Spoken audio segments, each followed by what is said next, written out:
Bismillahirrahmanirrahim. Assalamualaikum warahmatullahi wabarakatuh. Alhamdulillah, puji syukur kehadirat Allah Subhanahu wa taala. Jumpa lagi dengan Bu Nur Khalifah dari SD Muhammadiyah Ponorogo. Anak-anakku yang saleh dan salehah, bagaimana kabarnya hari ini? Alhamdulillah, saya berdoa semoga semuanya dalam keadaan sehat dan tetap semangat dalam mengikuti pembelajaran. Nah, anak-anakku yang saleh-salehah, pada kali ini kita akan belajar tentang tematik muatan pelajaran IPA, yaitu penyaluran dan menghemat energi listrik. Kira-kira ada yang tahu ndak ya, bagaimana energi listrik dari pembangkit listrik sampai ke rumah-rumah, kemudian ke pabrik, ke perkantoran, dan juga ke masjid atau fasilitas umum lainnya. Ada yang tahu? Ya, perhatikan penjelasan penyaluran energi listrik berikut ini. Yang pertama, pembangkit listrik dihasilkan oleh generator listrik di dalam pembangkit listrik. Di Indonesia ada berbagai macam pembangkit listrik, ada PLTA, PLTD, PLTP, PLTG, PLTU, dan PLTGU. Nah, disinilah dihasilkan energi listrik dengan tegangan 6000 volt. Selanjutnya, listrik dengan tegangan 6000 volt ini akan menuju ke trafo step up. Nah, oleh trafo step up akan dinaikkan tegangannya menjadi 500.000 volt. Kenapa ya kira-kira kok dinaikkan tegangannya? Ada yang tahu lagi? Iya, ini alasannya kenapa kok dinaikkan tegangannya. Ternyata listrik ini nanti kan akan mengalami perjalanan yang sangat jauh, sehingga memerlukan kabel yang sangat panjang. Nah, dengan menaikkan tegangannya, ini akan mengurangi rugi daya. Arus listriknya menjadi turun. Nah, kalau arus listriknya turun, ini artinya apa? Ukuran kabel yang digunakan lebih kecil. Kalau ukuran kabelnya lebih kecil, menyebabkan apa? Biayanya menjadi lebih hemat. Jadi bisa menghemat secara ekonomis. Ini alasan kenapa dari 6000 volt, tegangan dari pembangkit dinaikkan menjadi 500.000 volt oleh trafo step up. Selanjutnya, tegangan ini akan disalurkan melalui saluran listrik udara yang kita kenal dengan sutet. Ada yang sudah pernah lihat? Iya, sutet itu adalah saluran udara tegangan ekstra tinggi.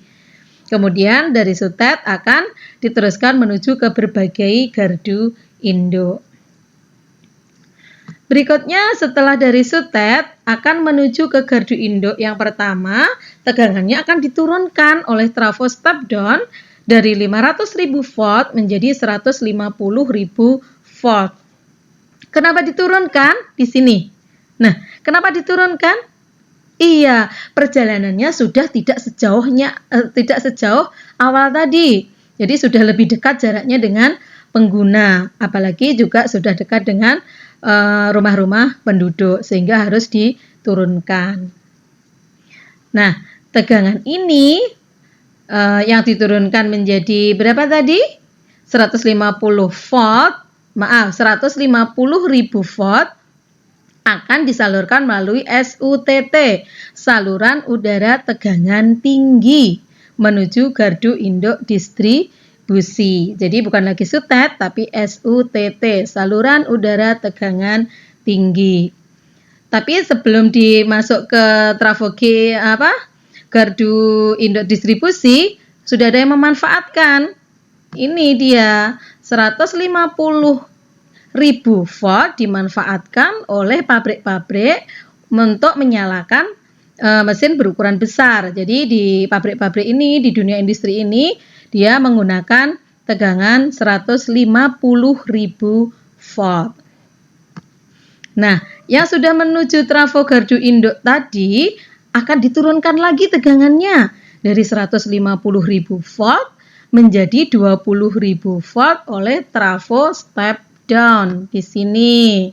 Nah, di trafo gardu induk distribusi akan diturunkan dari 150.000 volt menjadi 20.000 volt. Nah, tegangan 20.000 volt ini sudah atau disalurkan melalui jaringan tegangan menengah untuk didistribusikan menuju gardu-gardu induk distribusi. Selain itu juga sudah dimanfaatkan 20.000 volt ini oleh perusahaan atau kantor bisnis. Ini dia memanfaatkan tegangan 20.000 volt. Setelah itu, tegangan akan diturunkan lagi oleh trafo step down distribusi tiang. Nih, di sini berupa tiang, ini sering kita lihat di dekat rumah kita, menjadi berapa? 220 volt, ini standarnya, atau 380 volt. Ini sudah semakin dekat atau satu langkah lagi menuju ke pengguna masyarakat. Nah, ini dia. Tegangan 220 volt akan disalurkan ke rumah, ke perkantoran dengan menggunakan jaringan tegangan rendah. Nah, kita sudah bisa memanfaatkannya untuk menyalakan lampu, melihat televisi, untuk setrika, dan lain sebagainya. Itulah perjalanan listrik dari pembangkit listrik sampai ke pengguna atau konsumen. Faham? Bisa dipahami dengan jelas? Insya Allah, semoga ya. Amin. Nah, ini adalah gambaran listrik yang digunakan oleh pabrik-pabrik untuk melakukan kegiatannya di pabrik. Kemudian ini adalah listrik yang digunakan sebagai penerangan di perkotaan. Tiba-tiba mati lampu. Apa yang terjadi? Nah, kotanya menjadi gelap dong. Ya kan? Nah, apa dampaknya? Salah satu dampaknya ini kita harus belajar menggunakan apa? Lilin. Karena apa? Nyala lampu yang menggunakan energi listrik tidak ada atau mati lampu. Nah, kira-kira apa ya penyebabnya? Kok bisa mati lampu? Ini jaringannya terputus, tapi kita mengenalnya dengan atau umumnya kita menyebut dengan mati lampu. Nih, ada beberapa penyebabnya. Kenapa bisa jaringannya terputus? Pertama, adanya hantaman petir pada pembangkit atau menara listrik. Yang kedua, adanya korsleting arus listrik. Jadi harus hati-hati kalau terjadi konslet. Ini biasanya di rumah-rumah sudah diamankan dengan menggunakan sekring. Yang ketiga, adanya kabel listrik yang terkena dahan pohon. Nah, ini pohonnya harusnya sudah dipotongi biar tidak sampai ke kabel, lupa atau bagaimana. Dan ada juga yang karena pohonnya tumbang sehingga mengenai kabel listrik. Penyebab berikutnya adalah gangguan hewan. Ini ada beberapa hewan memang yang suka dia berada di jaringan listrik. Contohnya tupai maupun burung. Ini juga bisa menyebabkan aliran listriknya terputus. Yang kelima adalah adanya pekerjaan konstruksi. Ini juga menyebabkan terputusnya aliran arus listrik.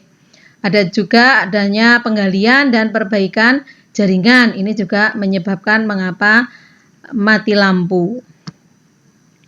Selanjutnya ada layang-layang. Ayo, siapa anak laki-laki yang suka main layang-layang? Jangan lupa loh ya, mainnya di lapangan. Karena apa? Kalau nanti dekat dengan jaringan listrik tersangkut ke kabel listrik, apa yang terjadi? Ia akan meledak dan akhirnya jaringannya terputus, merugikan banyak orang. Jadi main layang-layangnya di lapangan. Siap? Oke, anak hebat pasti siap. Berikutnya adalah yang menyebabkan mati lampu adalah adanya bencana alam. Bisa berupa banjir, tanah longsor, hujan badai, dan lain sebagainya. Itulah tadi anak-anak beberapa penyebab mengapa jaringan arus listrik terputus atau kita mengenalnya dengan mati lampu. Coba perhatikan, ini gambar apa? Siapa yang suka main air? Siapa yang suka main game, nyalakan televisi, nyalakan semua lampu, dengerin radio sekaligus? Ayo, ini mengisi ember ditinggal kemana, akhirnya membludak, lupa tidak dimatikan. Kemudian ini, ayo ditonton televisi, bukan nonton TV. Malah tertidur pulas. Ayo, siapa yang seperti ini? Nih, disuruh nyuci motor atau sepeda, malah mainan. Inilah semua ini adalah kegiatan pemborosan energi. Nah, ada dampaknya enggak? Ada. Dampak dari pemborosan energi ini bisa langsung ke manusia sendiri dan bahkan generasi berikutnya, anak cucunya juga akan mengalami dampak dari pemborosan energi. Selain manusia, hewan dan tumbuhan pun juga akan terganggu kelangsungan hidupnya. Kok bisa? Ya bisa. Kenapa? Karena sebagian besar pembangkit listrik itu di Indonesia khususnya masih menggunakan bahan bakar fosil. Bahan bakar fosil ini adalah bahan bakar yang tidak dapat diperbaharui. Contohnya berasal dari batu bara, minyak bumi, dan lain sebagainya. Selain itu, bahan bakar fosil juga menyebabkan adanya polusi udara, adanya polusi. Nah, ini menyebabkan bumi kita akan menjadi lebih panas lagi. Kita mengenalnya dengan global warming atau pemanasan global. Nah, kira-kira global warming ini menyebabkan apa ya? Ada yang tahu? Ini dia. Pertama, suhu bumi menjadi meningkat. Panas banget, ya kan?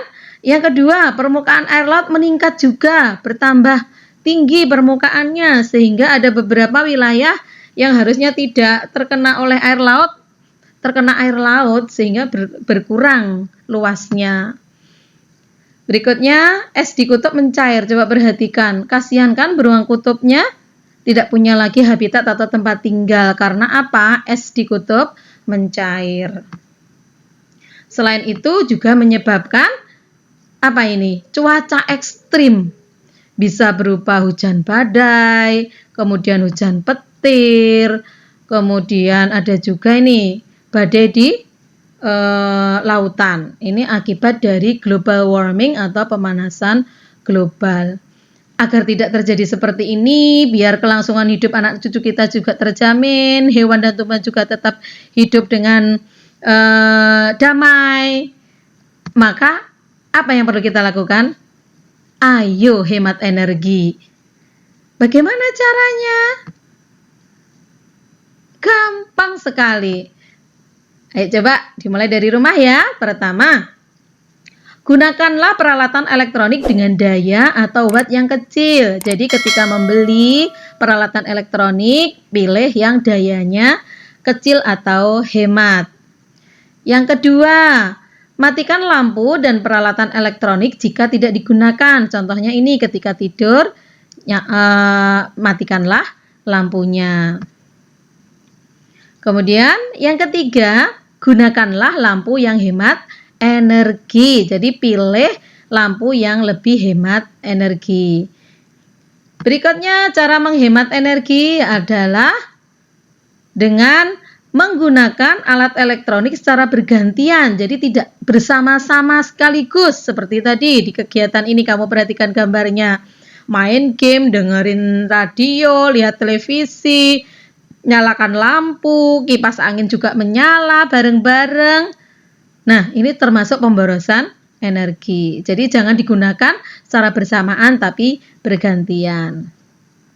Selanjutnya, cara menghemat energi yang kelima yaitu memanfaatkan cahaya matahari untuk menerangi rumah pada siang hari sampai sore. Nah, ini juga menghemat energi karena pada siang hari tidak perlu menyalakan lampu. Dan yang keenam yaitu dengan menutup pintu kulkas dengan benar. Jadi ketika setelah selesai membuka kulkas, jadi dikembalikan atau ditutup dengan rapat sehingga bisa menghemat energi listrik. Mudah bukan? Iya, itu tadi adalah beberapa cara bagaimana menghemat energi yang bisa kita lakukan dari rumah. Akhirnya nanti insya Allah akan bermanfaat bagi anak cucu kita. Oleh karena itu, ayo coba hemat energi untuk hidup lebih baik lagi. Siap anak-anak? Insya Allah siap. Terima kasih, demikian tadi penjelasan dari Bu Hindun. Semoga bermanfaat, sehat selalu, sukses selalu, dan selalu semangat. Akhirnya, wassalamualaikum warahmatullahi wabarakatuh.